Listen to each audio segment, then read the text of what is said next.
Welcome to Penrose Learning, where we make understanding easy.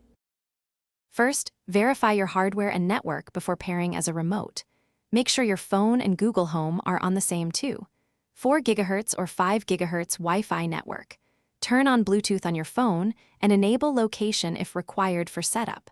Sign in to the same Google account on both devices to allow device linking. Confirm your TV has Chromecast built-in or a connected Chromecast device for full media control. Keep your phone within 10 meters of the speaker during setup. Open the Google Home app on your phone to begin linking.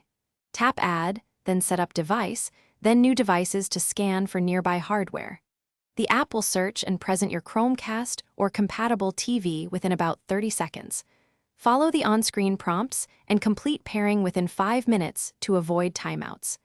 Assign the device to a room name to simplify voice commands and routines. Optionally select Default Media Apps for casting so voice commands play through your chosen service.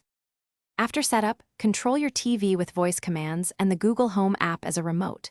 Say commands like play Stranger Things on Netflix or pause to control playback hands-free.